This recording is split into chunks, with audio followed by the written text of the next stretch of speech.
Dinimiz məclislərdə iştirak edib oturmağın ədəblərini bildirmişdir. Bu ədəblərdən bəzilərini qeyd edək. 1. Allah zikr edilən məclisdə oturmaq. Müsəlman daima Allaha xoş olan məclislərdə oturmağa çalışmalıdır. Allaha sevimli olan məclislər onun zikr olunduğu, tərifləndiyi və Rəsulullah, Allahın ona və ailəsinə salavatı və salamı olsun, yad olunan məclislərdir. Belə məclisdə olan insan xeyir içərisində olar. Peyğəmbər, Allahın ona və ailəsinə salavatı və salamı olsun buyurmuşdur. Məclisdən Allahı zikr etməmiş qalxan cəmaat uzunqulaq leşi üzərindən qalxmış kimidir. Buna görə o məclis iştirakçıları peşman olacaqlar. Əbu Davud 4855 Ət-Tirmizi 3380. 2. Gözəl insanlarla oturub durmaq. İnsanın həyatda atdığı addımların onun üçün nə dərəcədə əhəmiyyətli olması ətrafında olan kəslərdən çox asılıdır. Məhz buna görə də İslam dini yalnız gözəl əxlaqlı insanlarla oturub durmağı məsləhət görmüşdür. Necə ki, Peyğəmbərimiz Allahın ona və ailəsinə salavatı və salamı olsun buyurmuşdur. Kişi öz dostunun dinindədir. Sizlərdən biriniz kiminlə oturub durduğuna bir baxsın. Əbu Davud 4833 Ət-Tirmizi 2378 İmam Əhməd 7968. Həmçinin Peyğəmbər Allahın ona və ailəsinə salavatı və salamı olsun bizə pis dostla yaxşı dostun məsəlini çəkərək buyurur. Yaxşı dostla pis dostun məsəli ətir satanla körük vuranın məsəlinə bənzəyir. Ətir satana gəlincə ya o sənə ətir bağışlar, ya sən ondan ətir alarsan, ya da ondan gözəl iyi gəldiyini duyarsan. Körük vurana gəldikdə isə ya o sənin paltarını yandırar, ya da ondan pis iyi gəldiyini duyarsan. Səhih Əl-Buxari 5534, Səhih Muslim 2628, İmam Əhməd 19127. 3. Məclisə daxil olduqda və çıxdıqda salam vermək. Peyğəmbər Allahın ona və ailəsinə salavatı və salamı olsun demişdir. Sizlərdən biriniz məclisə qoşularsa salam versin. Oturmaq istəsə otursun. Oradan getmək istəsə yenə də salam versin. Bunların hər ikisi məclisin haqqıdır. Əbu Davud 5208 Ət-Tirmizi 2706. Uca Allah buyurur, sizə salam verəni daha yaxşı və ya eyni sözlə salamlayın. Həqiqətən Allah hər şeyi hesaba alır. Ən-Nisa 86.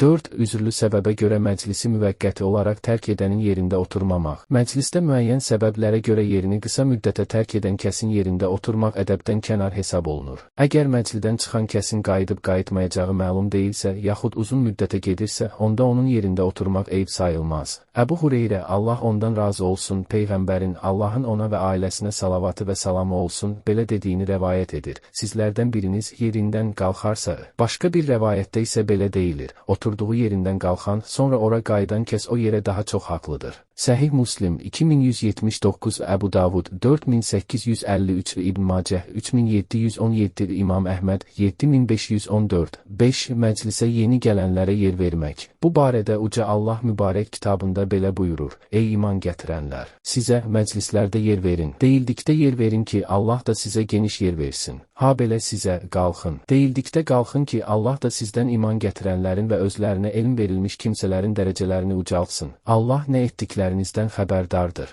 Əl-Mücadilə surəsi 11. Bu ədəb qaydası Allah tərəfindən qullarına əmr olunmuşdur. Yaşından, səlahiyyət və vəzifəsindən asılı olmayaraq məclisə yeni daxil olan kəsə məclis əhlindən bir nəfərin yer verməsi uca Allaha xoş gələn əməldir. 6. İki nəfər arasında oturmamaq. Məclisə yeni daxil olan kəs iki nəfər arasında oturmamağa çalışmalıdır. Əgər iki nəfər buna etiraz etməzsə, bu davranış eyb sayılmaz. Peyğəmbər sallallahu aleyhi və səlləm belə buyurmuşdur. Yanaşı olan iki nəfərin izni olmadan onları ayırmaq heç bir kəsə icazəli deyildir. Əbu Davud 4845, Ət-Tirmizi 2752, İmam Əhməd 6950. 7. Qadağan olunmuş oturma tərzindən çəkinmək. Bir insanın yerdə sol əlini arxa tərəfə uzadaraq ona söykənməsi qadağan olunan oturuşlardandır. Əş-Şüreyd ibn Əs-Süveyd, Allah ondan razı olsun, rəvayət edərək buyurur. Peyğəmbər sallallahu aleyhi və səlləm mənim yanımdan keçirdi. Mən də bu cür sol əlimi arxa tərəfə qoyub oturaraq ona dirsəklənmişdim. O, sallallahu aleyhi və səlləm mənə dedi, qəzəbə düçar olmuşların oturuşu ilə oturmusan. Əbu Davud 4848, İmam Əhməd 18960. Qadağan olunmuş digər bir hal isə yarı günəş, yarı kölgədə oturmaqdır. Burayda Allah ondan razı olsun, rəvayət edərək buyurur ki, Peyğəmbər sallallahu aleyhi və səlləm yarı kölgə, yarı günəşdə oturmağı qadağan etmişdir.